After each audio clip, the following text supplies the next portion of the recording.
poucas palavras. Um olhar sobre o mundo, a vida e a sociedade, à luz da Palavra de Deus, com Augustus Nicodemos.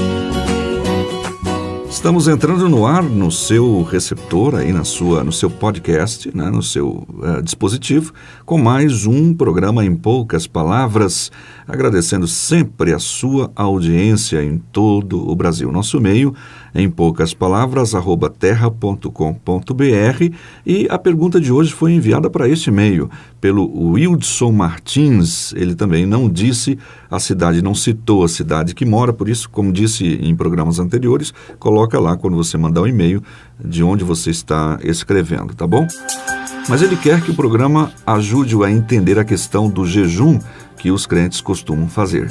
Fique ligado, Hildson e demais ouvintes, pois esse é o tema de hoje. Pastor Augustus, ele diz o seguinte: sempre ouço crentes de orientação pentecostal e neopentecostal que eles estão fazendo um tipo de jejum que consiste na retirada de seu cardápio de algum alimento de maior predileção por um breve período de tempo.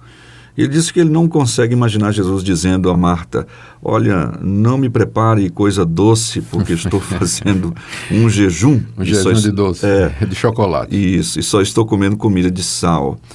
Ele pergunta: esse tipo de jejum é bíblico? Qual o benefício do jejum na vida do crente? Afinal, o que é jejum, né? A pergunta dele tá muito correta, ele estranhar isso aí, e tem outras modalidades de jejum que os evangélicos inventaram aí, não é? Refrigerante, televisão. Tudo, então. Olha, Nadson, biblicamente falando, o jejum é a abstinência de todo tipo de alimentação, às vezes até da água mesmo, por um período de tempo, com o objetivo de dedicar aquele período à oração, à comunhão com Deus, ao exame da alma, e às vezes como expressão de quebrantamento, de tristeza, de arrependimento diante de Deus. Então, no Antigo Testamento, havia dias de jejum específicos no calendário religioso dos judeus. Havia épocas em que a nação inteira ficava em jejum, às vezes 2, 3 dias, em que eles afligiam a sua alma, no sentido de que eles se humilhavam diante de Deus, confessavam os seus pecados, se quebrantavam e renovavam a aliança e o propósito de viver para Deus. Então você encontra várias das personagens do Antigo Testamento, os homens de Deus, profetas e juízes e reis piedosos, às vezes decretando jejum sobre toda a nação, mandando que o povo jogasse fora os ídolos e se arrependesse e voltasse para Deus, e o jejum como parte dessa evidência de consternação, de arrependimento, de dependência de Deus e tudo mais, não é?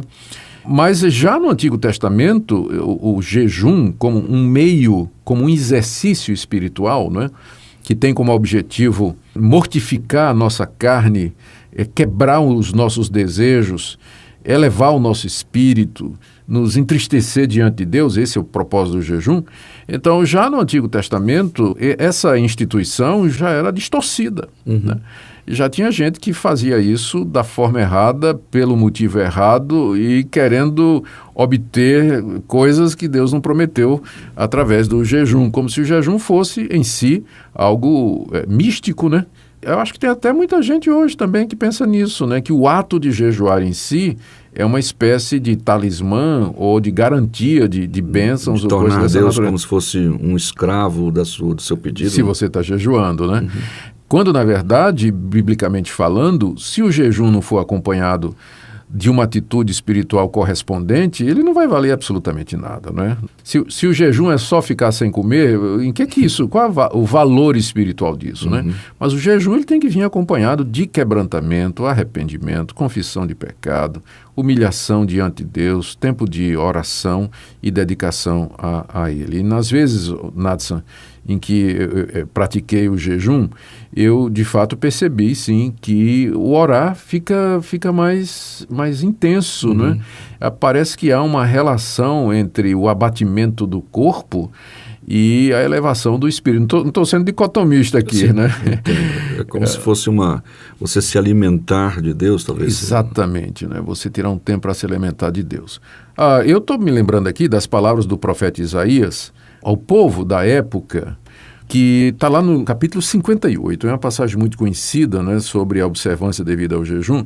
O povo de Deus estava se chegando a Deus e dizendo assim, por que a gente jejua e Deus não responde? Por que a gente aflige a nossa alma e Deus não leva em conta? Por que a gente está orando com jejuns e Deus não está respondendo? Uhum. Os invasores estão aí à porta, os assírios e os babilônicos estão chegando aí e nós aqui estamos...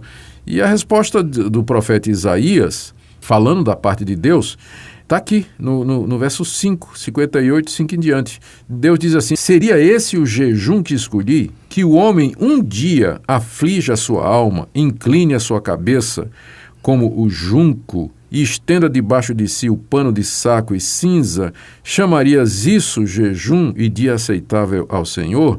Uhum. Deus dizendo assim, peraí, você está chamando de jejum o quê? Você tira um dia para ficar sem comer, veste pano de saco, joga cinza sobre a cabeça, fica em praça pública lá prostrado em cima de um pedaço de pano para todo mundo ver. Você acha que isso é jejum? Aí Deus diz assim, olha o jejum que eu escolhi, está no verso 6. Que soltes as ligaduras da impiedade, desfaças as ataduras da servidão, deixes livres os oprimidos e despedaces todo o jugo, repartas o teu pão com o faminto, recolhas em casa os pobres desabrigados, e se vires o nu, o cubras, e não te escondas do teu semelhante. Aí Deus diz, então romperá a tua luz como a alva, a tua cura brotará sem detença, a tua justiça irá diante de ti, e a glória do Senhor será a tua retaguarda. Uhum. Ou seja, o que é que acontecia? O povo judeu já estava acostumado com a instituição do jejum, estava no calendário religioso, no dia do jejum, simplesmente ia passar fome e cumprir um ritual.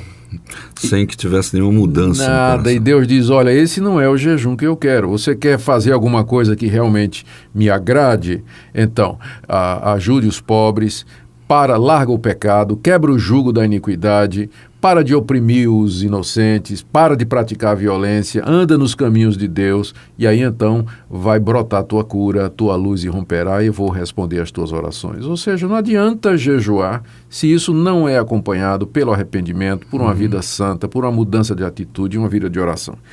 Na época de Jesus, Nathan, há um outro episódio em que tem a história de um fariseu extremamente religioso que subiu no templo para orar, na hora da oração.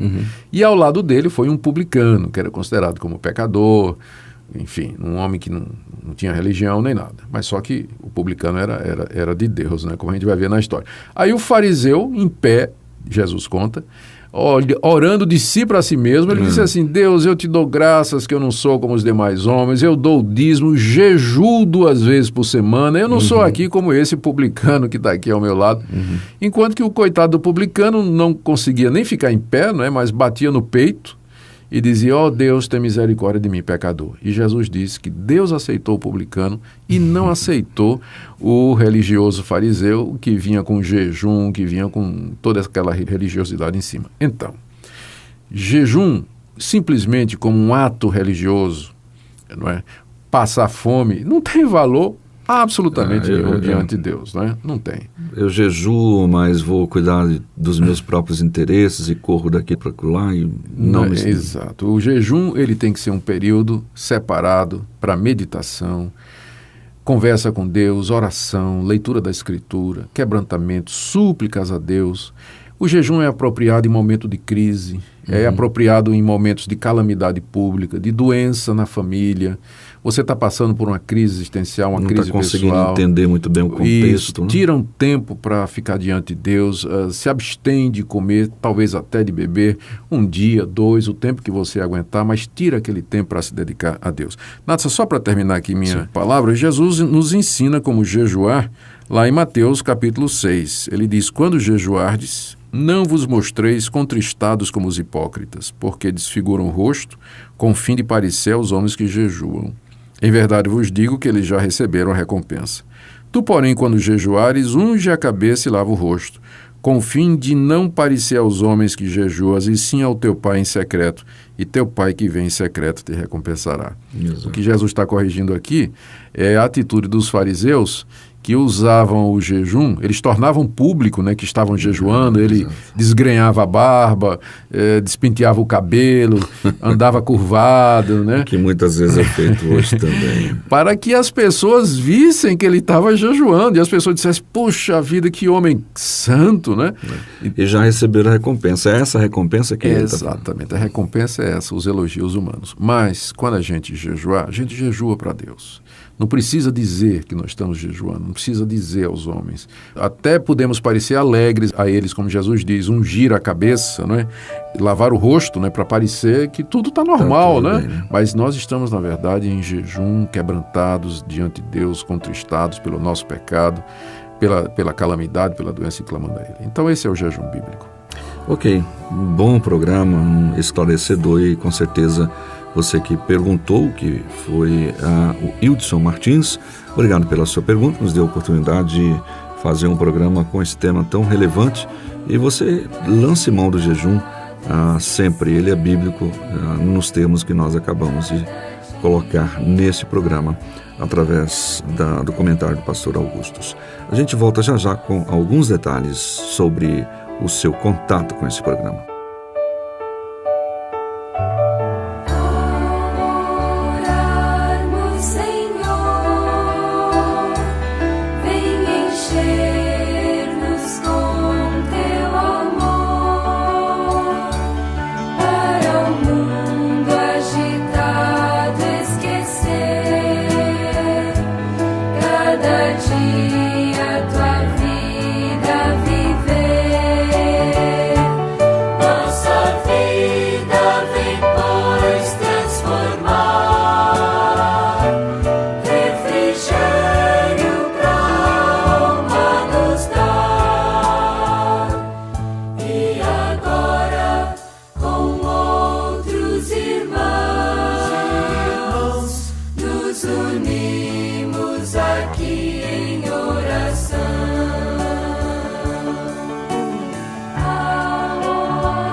Chegamos ao final de mais uma edição do programa Em Poucas Palavras. Anote o nosso WhatsApp, 62 9638 9557. Esse é o novo WhatsApp do programa, exclusivamente para o programa Em Poucas Palavras. Obrigado pela sua audiência.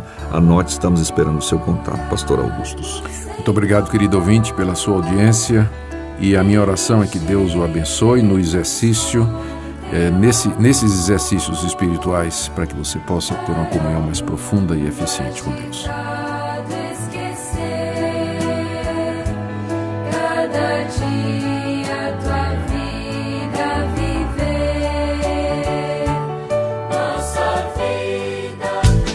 Se você deseja saber mais sobre esse e outros assuntos à luz da Palavra de Deus, domingo às 9 da manhã ou às 7 da noite. Será um prazer conhecê-lo pessoalmente.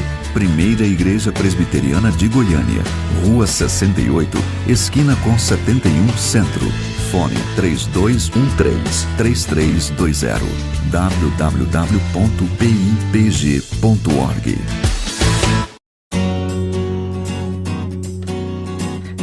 Em poucas palavras, um olhar sobre o mundo, a vida e a sociedade, à luz da Palavra de Deus. Apresentação Nadson Matias. Comentário Augustus Nicodemos. Um programa da Primeira Igreja Presbiteriana de Goiânia, Rua 68, esquina com 71 Centro. Visite o nosso site www.pipg.org.